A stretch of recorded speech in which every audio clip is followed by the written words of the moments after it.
Good day, and welcome to the TransUnion 2023 first quarter earnings conference call. All participants will be in a listen-only mode. Should you need assistance, please signal a conference specialist by pressing the star key followed by 0. After today's presentation, there will be an opportunity to ask questions. To ask a question, you may press star, then 1 on a touch-tone phone. To withdraw your question, please press star, then 2. Please note, this event is being recorded. I would now like to turn the conference over to Aaron Hoffman, Senior Vice President, Investor Relations. Please go ahead. Good morning, everyone, and thank you for attending today. Joining me on the call are Chris Cartwright, President and Chief Executive Officer, and Todd Cello, Executive Vice President and Chief Financial Officer. We posted our earnings release and slides to accompany this call on the TransUnion Investor Relations website this morning. Our earnings release and the accompanying slides include various schedules which contain more detailed information about revenue, operating expenses, and other items, as well as certain non-GAAP disclosures and financial measures, along with the corresponding reconciliations of these non-GAAP financial measures to their most directly comparable GAAP measures. Today's call will be recorded and a replay will be available on our website. We will also be making statements during this call that are forward-looking. These statements are based on current expectations and assumptions and are subject to risks and uncertainties. Actual results could differ materially from those described in the forward-looking statements because of factors discussed in today's earnings release, in the comments made during this conference call, and in our most recent Form 10-K, Forms 10-Q, and other reports and filings with the SEC. We do not undertake any duty to update any forward-looking statement. With that, let me turn the time over to Chris. Thanks, Aaron, and let me add my welcome and share our agenda for the call this morning. First, I'll discuss the macroeconomic conditions in TransUnion's markets around the world. Then I'll provide an overview of our strong first quarter financial performance. I'll also review the continued progress with Neustar to accelerate revenue growth, achieve target savings, and leverage its technologies across the enterprise.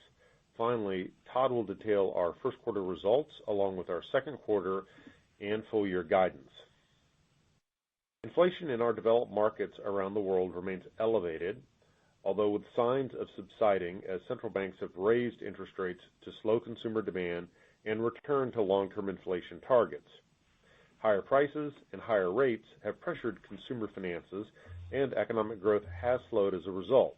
However, thus far, developing economies have been less impacted by these factors. Lending volumes in our emerging markets of India, Asia Pacific, South Africa, and LATAM have remained strong. In the U.S., consumers remain healthy relative to historical norms with modest spending growth, high employment levels, and some real wage increases. Credit performance metrics have continued to normalize and remain within the range of pre-pandemic and historical levels. Against this backdrop, we've seen increased caution from banks. While their financials are still strong and consumer demand for credit is healthy, banks are concerned that their markets might slow further and as a result have tightened lending standards, reduced marketing and originations, and increased loss reserves. Thus far, we've seen some limited impact on our business from these changing conditions. However, like our customers, we remain cautious about the rest of 2023. And I'd note that the recent failure of a few lenders should not cause the lending system to contract materially. We are confident that even if certain institutions slow their pace of origination, other lenders will take advantage of the situation to garner new business and satisfy strong consumer demand. And given this confluence of concerns, and despite our outperformance in the first quarter, we will maintain our full year guidance at this point to account for market uncertainties. Todd will walk you through the details later of our second quarter and full year guidance and expectations for each of our markets and verticals. Now turning to first quarter highlights, we beat our guidance on revenue, adjusted EBITDA, and adjusted diluted earnings per share. Our financial services vertical performed slightly ahead of our expectations, down 1% organically and flat excluding the impact of mortgage. Auto lending increased due to the easing of supply chain constraints and strong new business wins.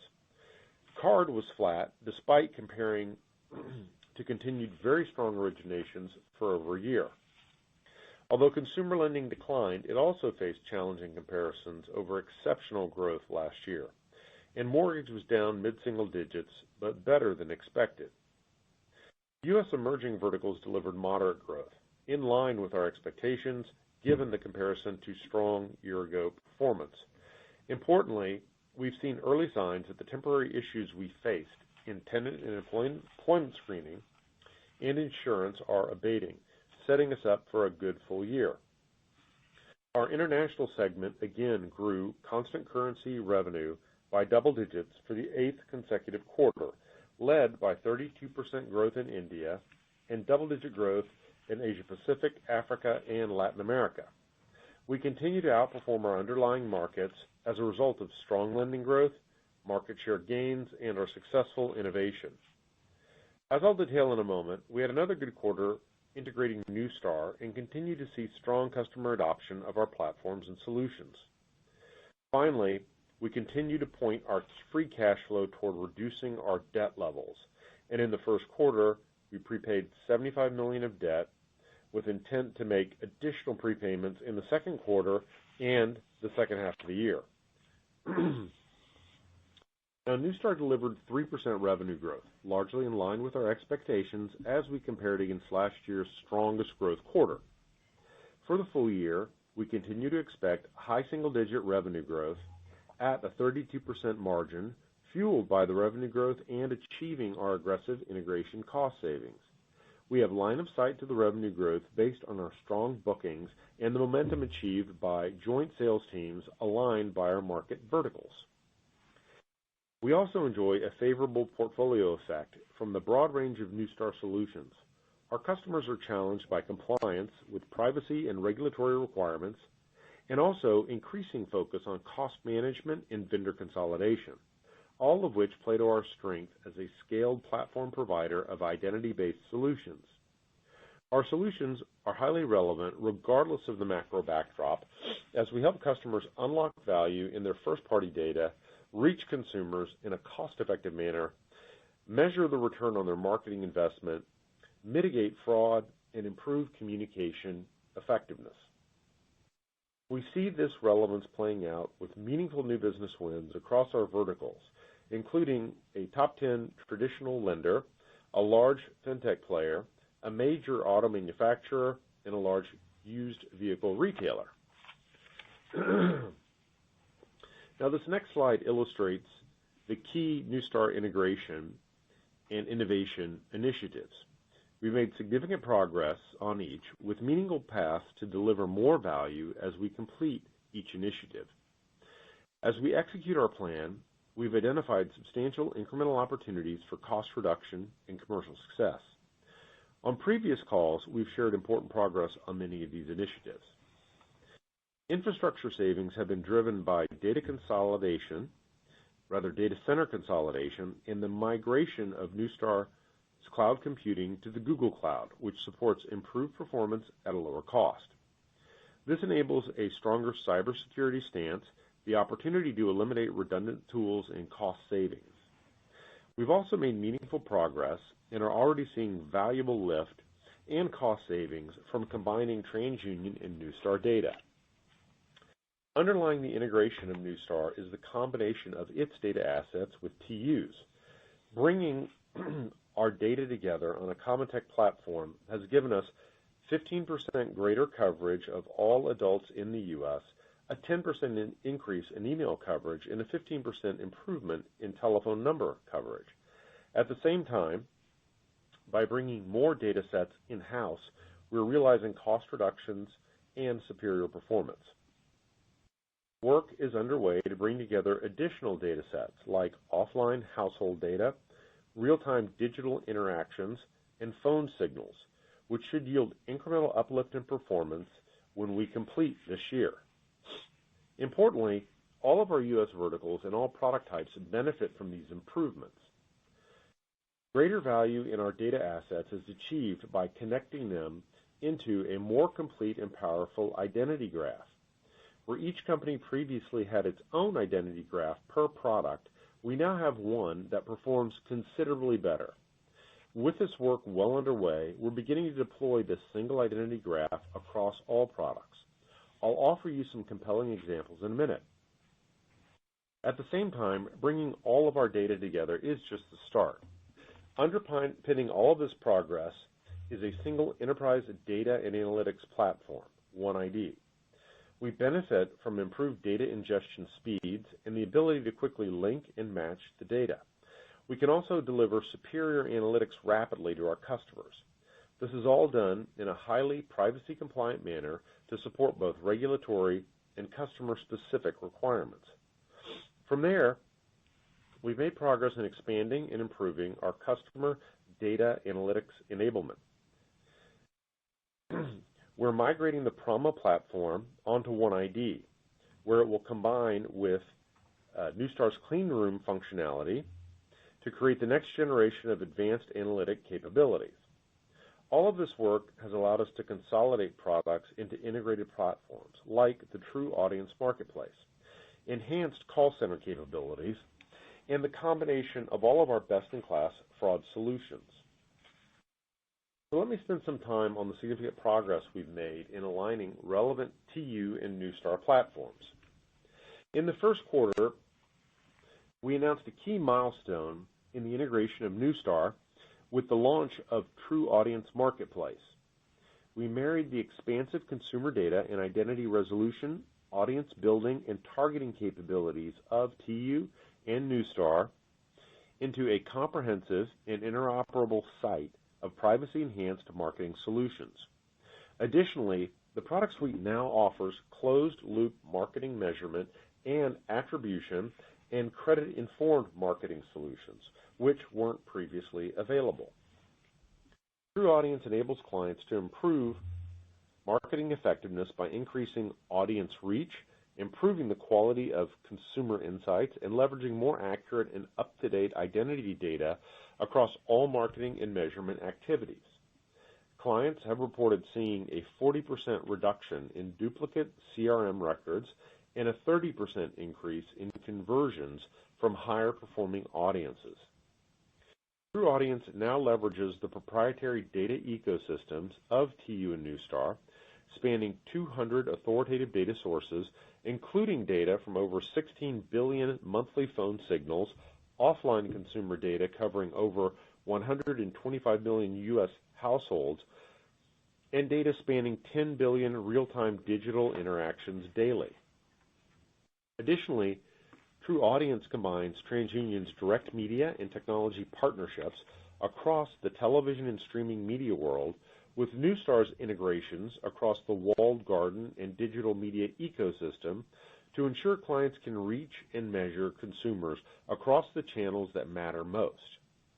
This includes partnerships with over 250 leading media owners and publisher networks, and more than 100 advertising, data management, and cloud providers, as well as social and retail media platforms, ad servers, demand-side and sell-side platforms, and customer data platforms. In communications, our innovative family of trusted call solutions, which includes branded call display and caller name optimization, continues to provide differentiated growth. While landline caller ID continues to decline, we are more than offsetting that headwind with considerable growth in TCS, which delivered a very strong first quarter and is expected to grow almost 50% in 2023. In the first quarter, we onboarded one of the largest retailers in the U.S. to our trusted call suite. A key part of the growth is the expansion of branded call display, which should triple in size this year and then represent about half of all TCS revenue. We're in the early days of penetrating the market with branded call, but we are scaling rapidly.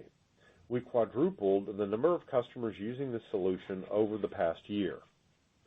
In addition to the impressive TCS growth, we continue to realize considerable cross-sell revenue from call center solutions, most notably with financial services and insurance customers. Further, we are creating a blended phone append that will lead to best-in-class right-party contact solutions, leveraging our contact center and specialized risk data assets.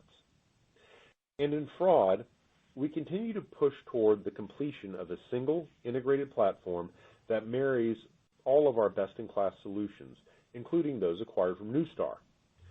Early testing has shown substantial lift in match rates, reduction in false positives, and an increase in identification of fraudulent activity driven through the combination of TU and Neustar data.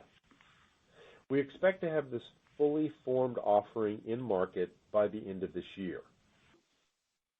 Just as we've integrated and redefined our solutions, we also announced an important rebranding of our global business solutions.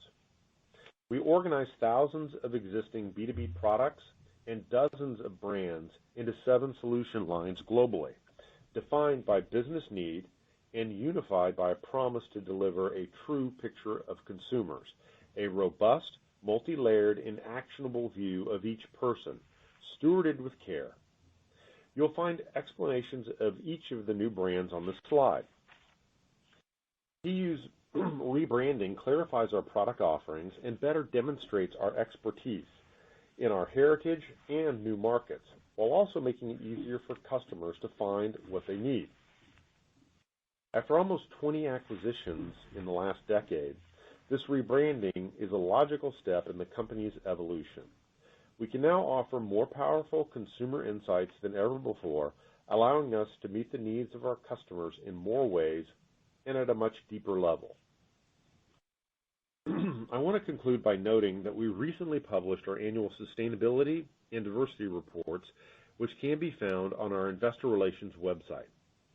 In both cases, you will find expanded disclosure and meaningful progress against important topics like diversity representation among our associates and more comprehensive ESG reporting.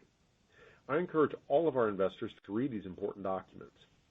As a reflection of our progress, Newsweek recently named TransUnion one of the 500 most responsible companies.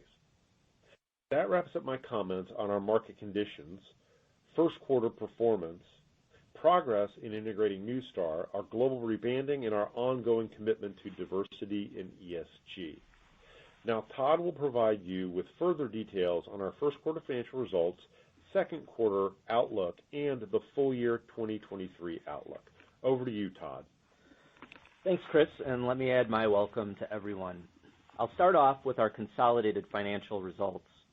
First quarter consolidated revenue increased 2% on both a reported and organic constant currency basis. Argus added about 2 points to inorganic revenue, while foreign exchange was a 2-point headwind. Our business grew 2% on an organic constant currency basis, excluding mortgage, from both the first quarter of 2022 and 2023. Adjusted EBITDA declined 4% on a reported basis and was flat on an organic constant currency basis. Our adjusted EBITDA margin was 34.3%, down 200 basis points compared to the year-ago quarter, as we had expected. Excluding the impact of Argus, our organic constant currency adjusted EBITDA margin was 35.4%, or down about 90 basis points year over year. First quarter adjusted diluted EPS declined 13% as a result of lower adjusted EBITDA and higher interest expense. Before I get into U.S. markets results, a reminder that we are now reporting Neustar within our vertical market structure to drive accountability and internal reporting clarity, and we will discontinue providing standalone Neustar reporting at the end of 2023. Now, looking at segment financial performance for the first quarter, U.S. markets revenue was up 3% compared to the year-ago quarter. Organic revenue was flat in the quarter and was up 1% excluding mortgage. Adjusted EBITDA for U.S. markets declined 8% on an as-reported basis and declined 6% on an organic basis.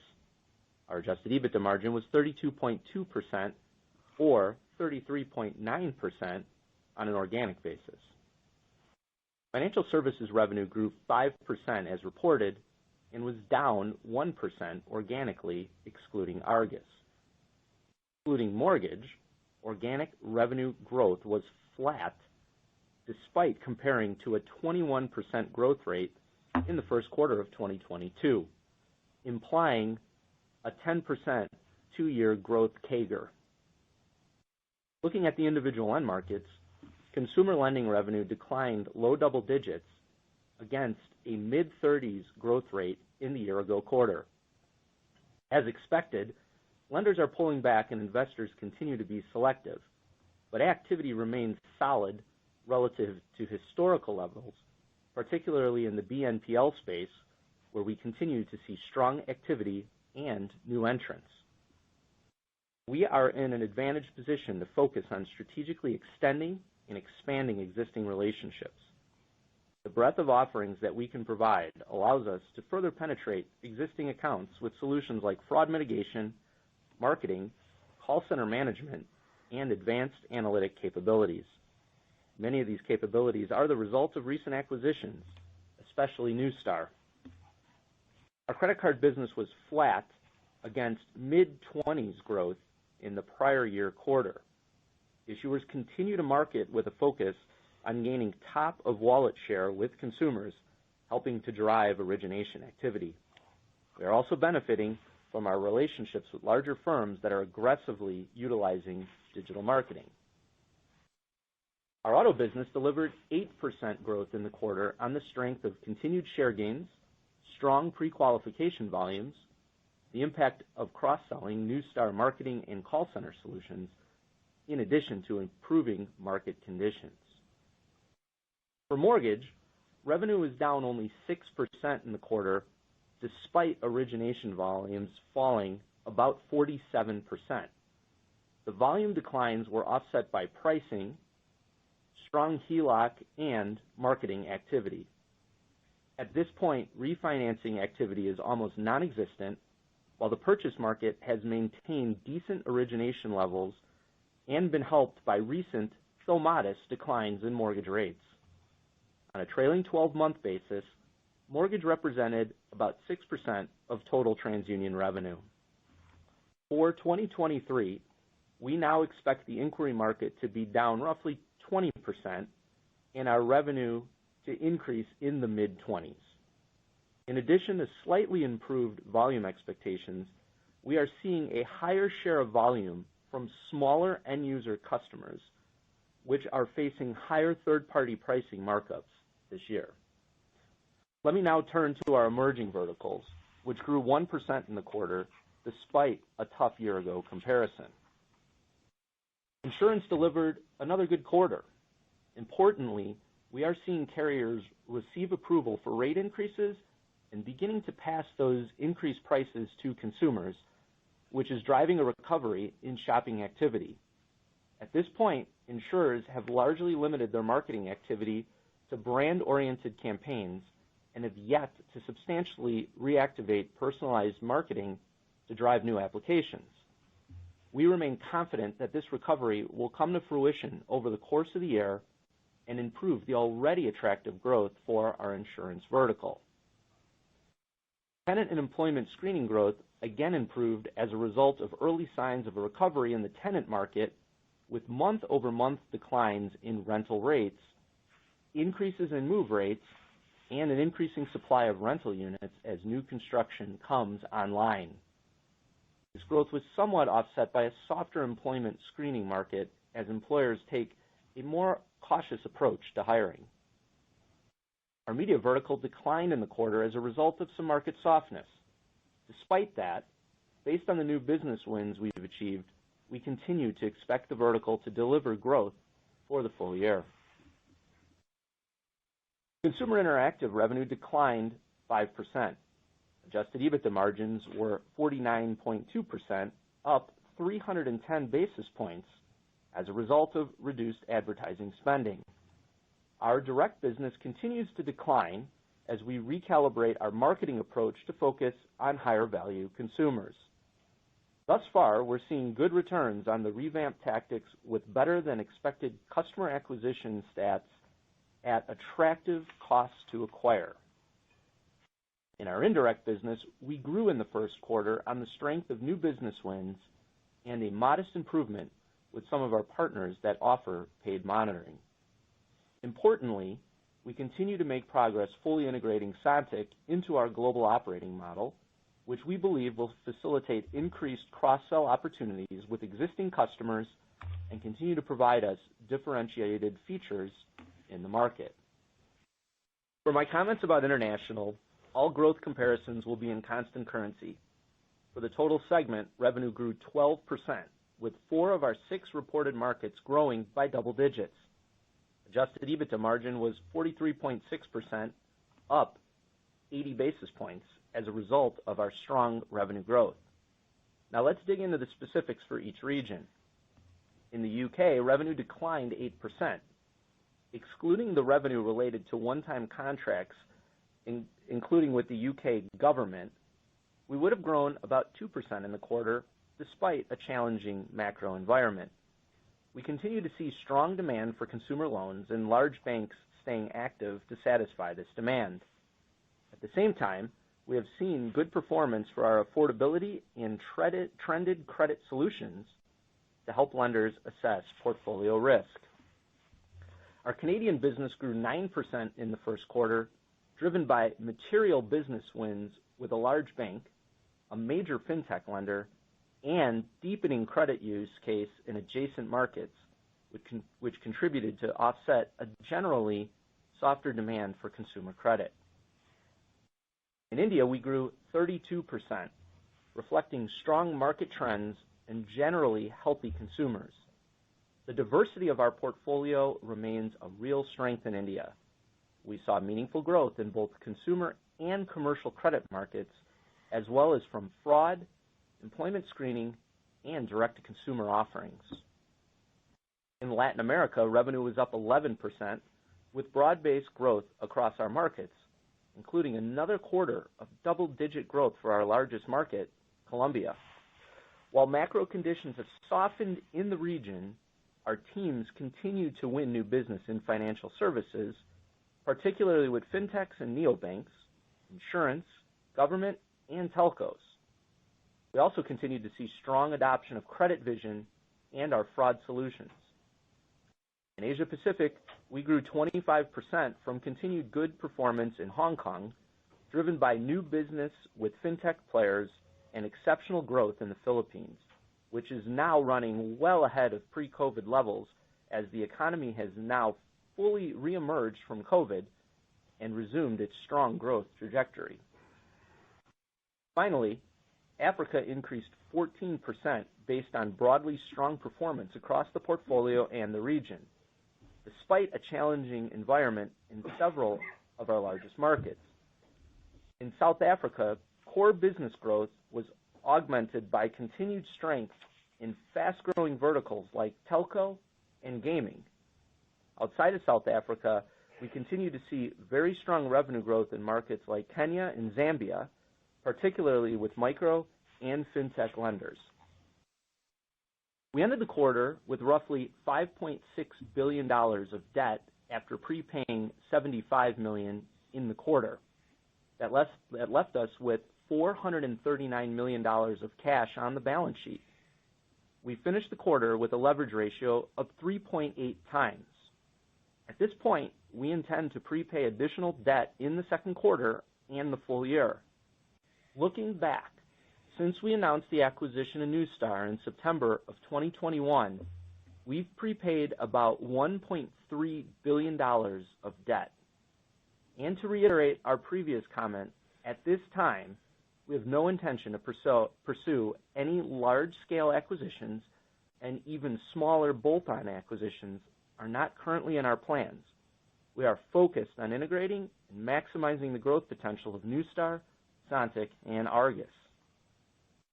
That brings us to our outlook for the second quarter. In the second quarter, we expect about 1 point of headwind from FX on revenue and adjusted EBITDA. For revenue, there is no impact from acquisitions.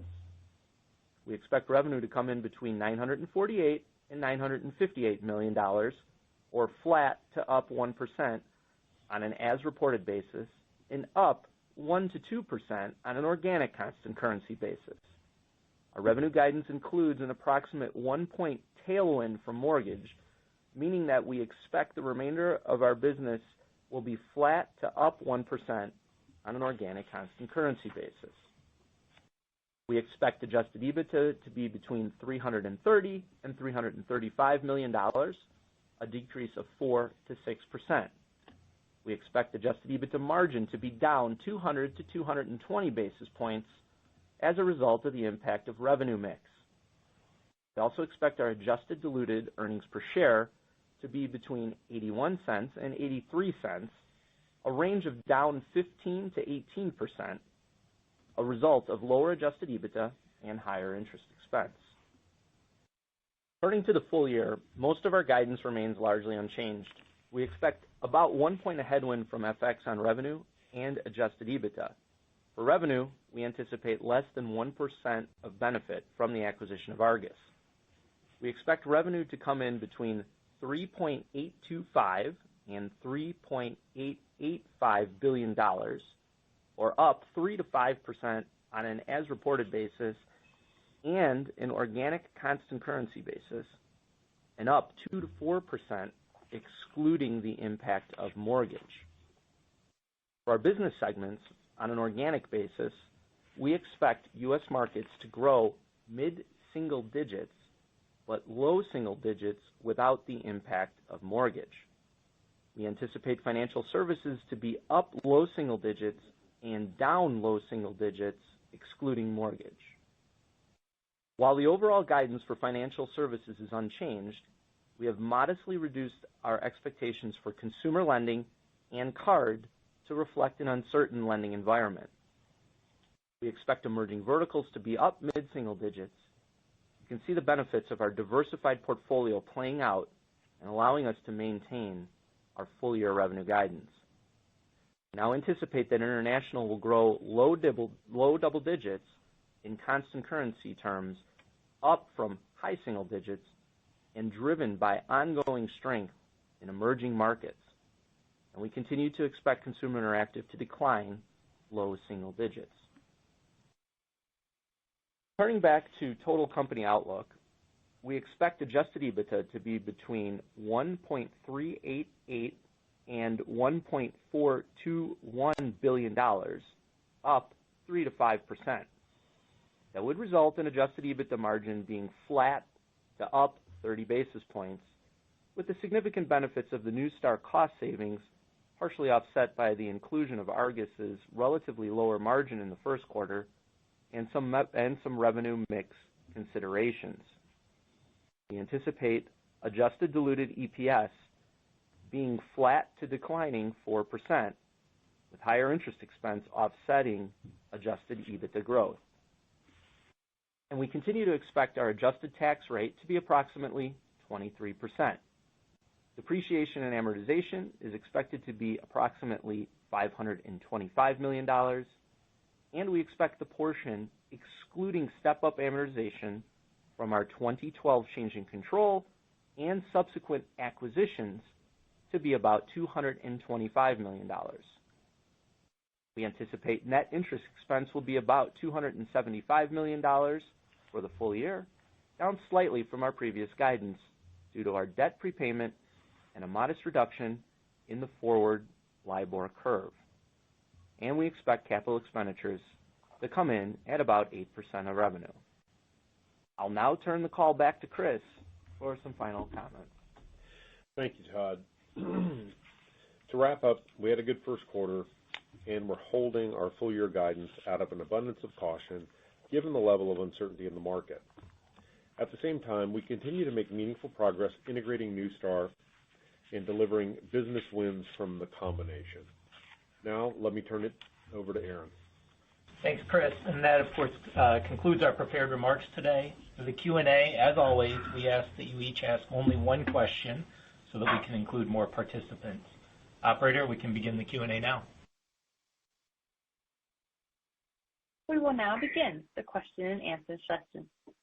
To ask a question, you may press star, then 1 on your touch-tone phone. If you are using a speakerphone, please pick up your handset before pressing the keys. If at any time your question has been addressed and you would like to withdraw your question, please press star, then 2. In the interest of time, please limit yourself to one question. At this time, we will pause momentarily to assemble our roster.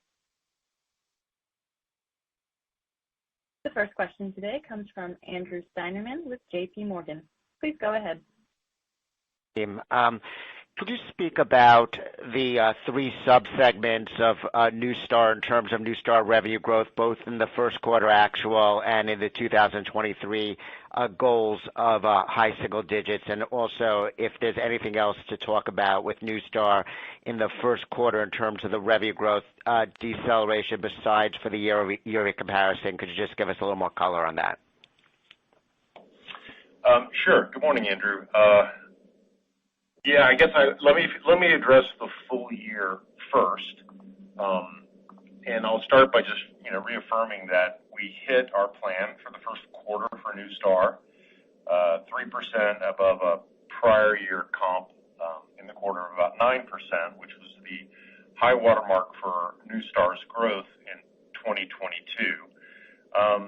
We feel like we've got good confidence and good line of sight into high single-digit organic growth for the full year for Neustar, in large part because, it is largely 80% plus a subscription business. Retention rates have been strong.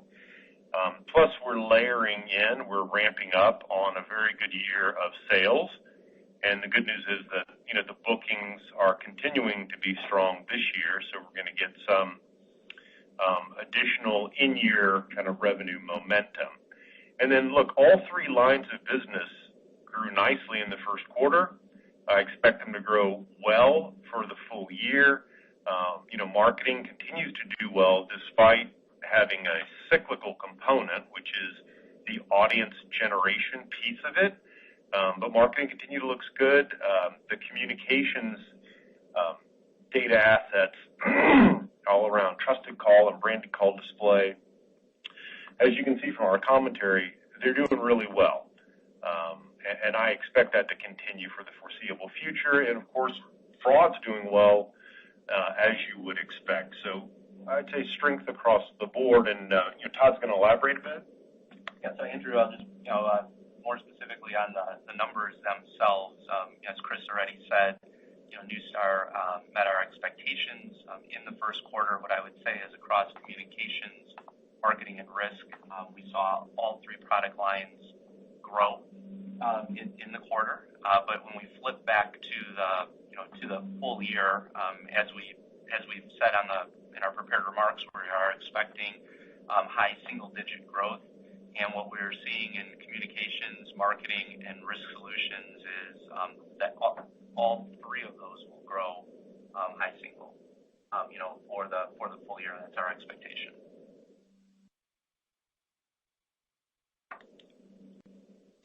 Yeah. The next question comes from Kelsey Chu with Autonomous. Please go ahead. Thanks for taking my question. So for mortgage, there's quite a bit of outperformance compared to your peers, and you talked about pricing and strong performance in HELOC and additional marketing products. Can you just give us a little bit more colors on what's going on there? Yeah, sure. Well, I mean, you're right to cite a number of variables that contribute to overall revenue growth in a vertical, right? So the mortgage vertical for us, it could be pricing, it could be share, it could be volume, and it could be just the broader basket of services that we're now marketing. But, the net, while the magnitude of decline in the quarter was less than we expected, most of the outperformance you're seeing is coming from the pricing impact that we're seeing roll through, a combination of third-party pricing and some pricing from TransUnion as well. And it's really the mix implication, right? The assumed mix versus the actual mix is a little bit different. In the first quarter, it was more skewed towards smaller lenders who typically pay higher unit prices. That may be because, the composition of mortgage volume was more toward purchases, which tend to be broadly distributed or representative across the market, as opposed to refi, which gets more weight at the higher end of the market. but I would say, it's really a story of outperformance on the pricing dimension.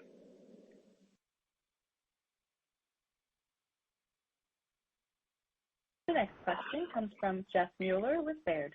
Please go ahead. Yeah, thank you. Good morning.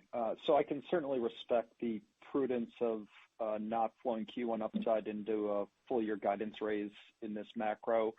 But as it relates to, I guess, U.S. financial markets, and I think your language was an abundance of caution of what could come, just how much of this is about what's possible versus what you've seen already? So have you seen much client response yet in marketing spend, origination criteria, I guess, and/or bookings and pipeline progression or conversion?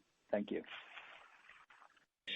Yeah, it's a good question. Todd and I will weigh in on this together, but let me start. Yeah, look, it's one of those situations, I guess, where, we've outperformed. If we were to, beat and raise the guidance for the year, then half the market would say, oh, well, that's risky. If we take a more prudent approach, like I think we have, then some might argue it's too conservative. But look, it's an uncertain market, as we can all agree. And in terms of the impact, particularly from the bank instability that we had about a month ago, while we may have had some wobble in the daily volumes, and in our conversations with clients, we know that they're going to continue to be cautious about new originations, and they are more cautious in terms of marketing and origination activity. There's still pretty good volume and pretty good demand. Now, as we forecasted across the remainder of the year, in keeping with the methodology that we talked about in the last call, we didn't try and declare when a recession might happen or the depth and duration of the recession. We just forecasted from the current subdued, market characteristics and applied, a bit of caution on top of that based on what we've seen in the first quarter. But at this point, I can't say that the market has become materially more cautious in its marketing or origination posture than it already was.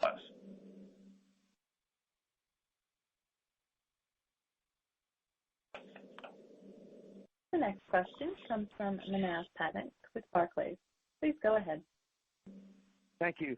Chris, I was hoping you just maybe along the same lines talk a little bit about your fintech customer base. There's a lot of chat, of course, given the specific banks that failed and, whether that's, a great exposure for those customer base that you have. I mean, you have a unique insight into them. So can you just share some, whether they're struggling or some of them have to shut down or just, what's going on there and how that impacts, your business with them? Hey, good morning, Manav. This is Todd. I'm going to take that question. So, first of all, as it pertains to the Silicon Valley Bank and Signature Bank failures, I would say that TransUnion had virtually no revenue exposure to either bank. I think what's important to remember as well too is that TransUnion's customer base in our core financial services, and this is excluding Neustar and Argus, about a third of our revenues come from our top 20 customers. Another third come from our 21st to 100 customers. And then another third of those come from thousands of other customers. So the point there is we have a very nice diversified base of customers. We're not necessarily held in a concentration with one particular customer. As it pertains to the failures themselves, I would say that TransUnion saw no direct impact of it. However, we did see an indirect effect, and that's the tighter lending that Chris has already articulated, and we talked about in our prepared remarks this morning. In particular, just again as a reminder, just the caution that we're taking with card, consumer lending, and which we've reflected in our updated guidance. When we look specifically, at our consumer lending LOB within financial services, consumer lending is where our fintechs reside is probably most known.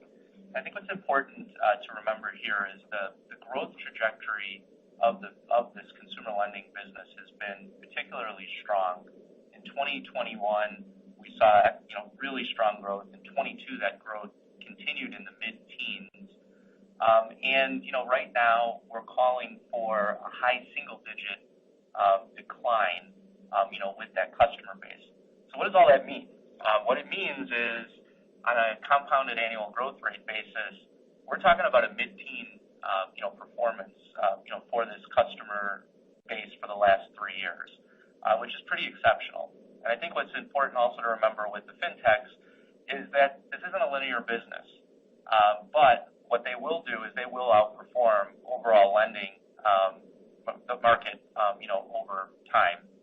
A couple other things I think are important to call out with this customer base is there's still demand both on the customer side as well as on the consumer side, and capital is available. Just what we're living through right now is that our customers are just being more selective as well as their investors are. And what's encouraging to us is, we've embraced the fintechs since the very beginning, and the customers here in this space have gotten more sophisticated, and they want to buy our broad-based solution suite, which we've only done nothing but enhance due to our recent acquisitions of Neustar and Argus. And the last point here is the BNPL part of this area is still growing nicely.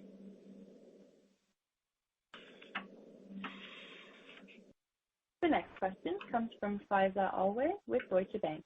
Please go ahead. Yes, hi, good morning.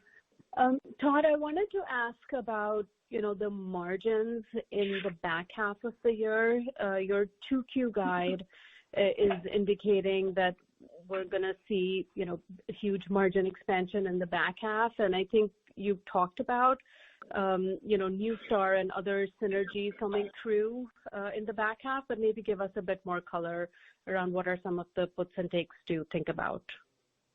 I'd be happy to, Faiza. Thank you for the question. So just to kind of ground us in the numbers, our margin in the first quarter was 34.3%, and the guidance that we just provided for Q2 is contemplating 34.8 to 35% on the margin, and the full year is 36.3 to 36.6.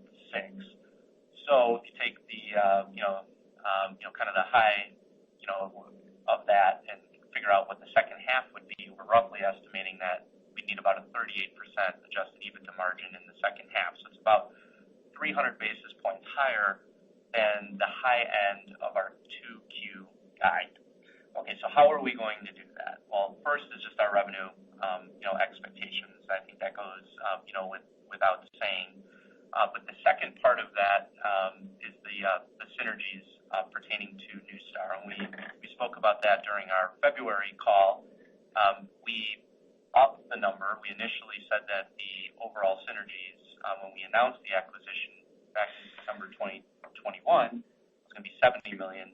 Back in February, we increased the number to $80 million, just based on what we have accomplished and the really good line of sight that we have in achieving that.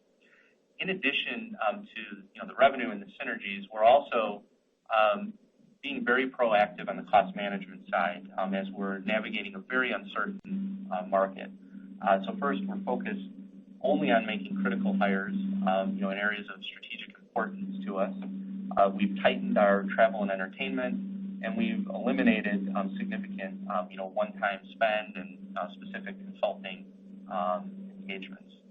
In addition to all of that, what also gives us the conviction in the margin, that we're also seeing the early benefits of our global approach towards operating TransUnion through our global capability centers, as well as the early benefits, that we're continuing to enjoy for our technology transformation, which we refer to as Project Rise.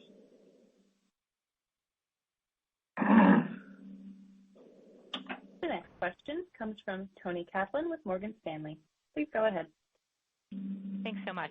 I was just hoping you could put a finer point on the trajectory of the market trends what are you seeing in terms of consumer demand and lenders tightening credit so far in April versus January or February?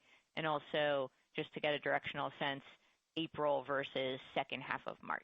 Thanks. Well, Tony, we'll try and offer you a little bit of color on that. I mean, going back to the period of bank instability that we experienced about a month back, I think, while certainly the bank failures that we experienced and then some of the incremental pressure, it's unfortunate. It was really more fear-driven, I think, and amplified, across our many media touch points. From what I've read since then and from what we have seen, while there could be, some implications on liquidity and just available capital to loan from the conventional banking segment, it's likely to be kind of small. And I think, as I mentioned earlier, in and around the crisis, we saw some wobble in daily volume figures, but I wouldn't say it was material then or that it's been particularly material since. I think it's also important to understand that demand for credit from consumers remains strong, and to the degree that it can't be satisfied from, conventional bank lenders, alternative funding sources, are going to come into the market. They may replenish, available funding in the fintech space. We have seen this. We've experienced it several times, particularly with the fintech lenders, where whenever there's market uncertainty, fintech pulls back very quickly. It takes a period of time from the supply side to decide which lenders they want to back and to what degree and what price, right? But I would expect that to be a kind of quarterly disruption in supply meeting demand, and that's going to correct itself, and you're going to continue to see a consistent level of lending activity over the course of this year, despite the turmoil in the bank segment and just the general uncertainty in the environment.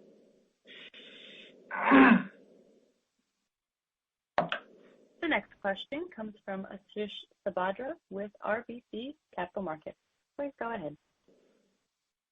Thanks for taking my question. I just wanted to focus on the emerging vertical and the acceleration that we are expecting.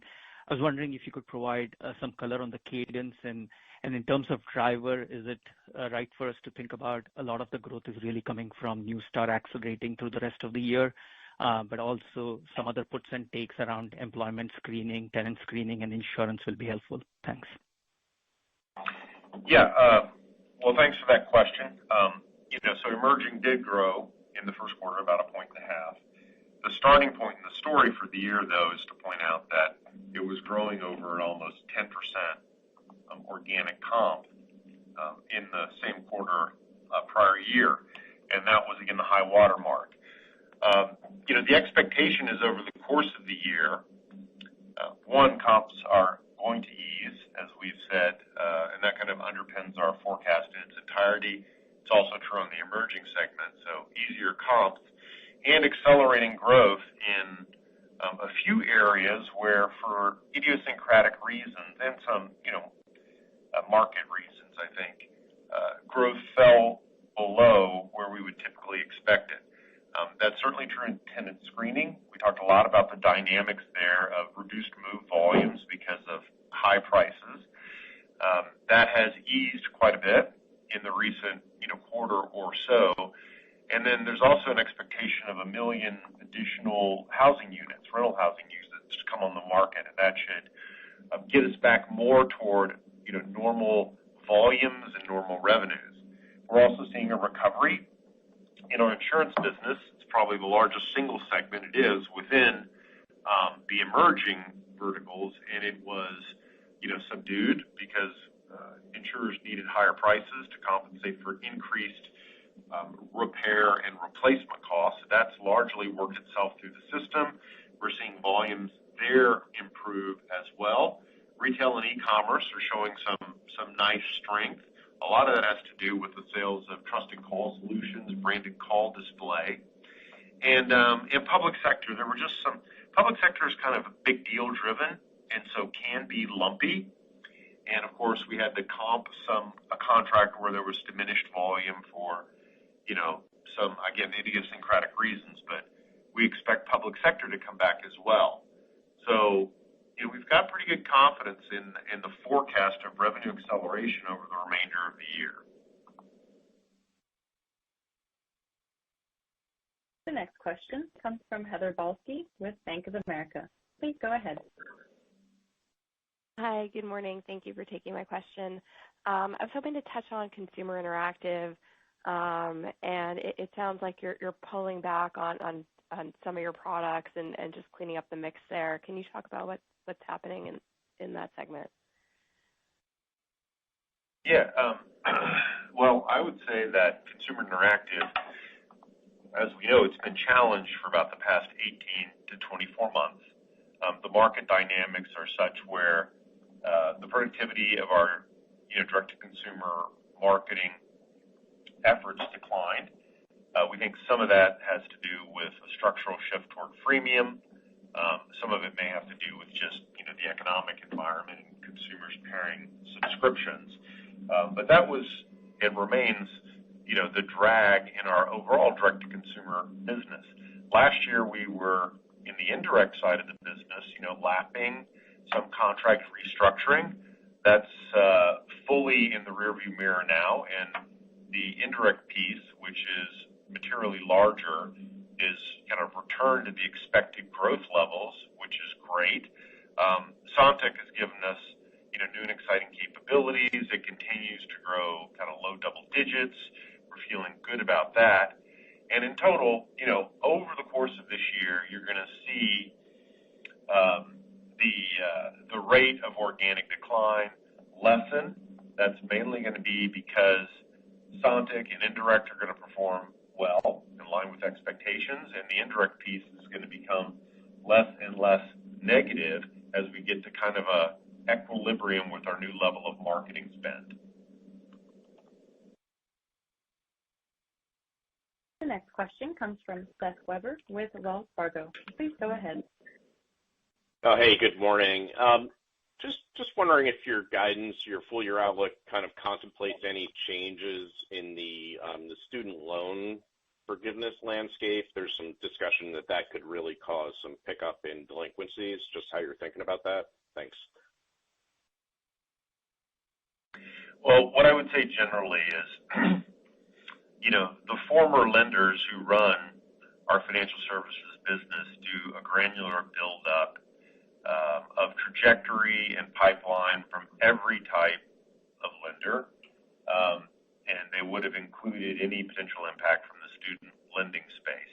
At this point, that doesn't figure prominently on my risk radar, so I feel like we're in pretty good shape with the guidance that we've reiterated today. The next question comes from Andrew Nicholas with William Blair. Please go ahead. Hi, good morning. Thanks for taking my question. Given the increased traction and headlines around artificial intelligence and maybe generative AI more specifically, I was hoping you could spend some time talking about how you're leveraging AI at TransUnion today and maybe what some incremental opportunities might be to leverage it further going forward and maybe how that could impact growth or margins in the medium term. Thank you. Great question, Andrew. Actually, Todd and I are on vacation today, and you're interfacing with an internal AI bot. No, kidding aside, of course. Look, we have been in the credit reporting agency and business and TransUnion in particular. We've been using machine learning and some AI capabilities for some time, and we're excited about the potential for improving efficiency that this technology step forward represents. I think there are various internal processes. Dispute resolution comes to mind, where we could see some really material impacts over time as we apply this to service consumers customers more effectively. In terms of actual, credit modeling and the like, it no doubt has a role, but I think we have to remember that our data and the needs that we serve are highly regulated, and privacy and information security really comes at a premium. So we're not going to, for example, send credit information over the public web to interface with, ChatGPT or anything like that.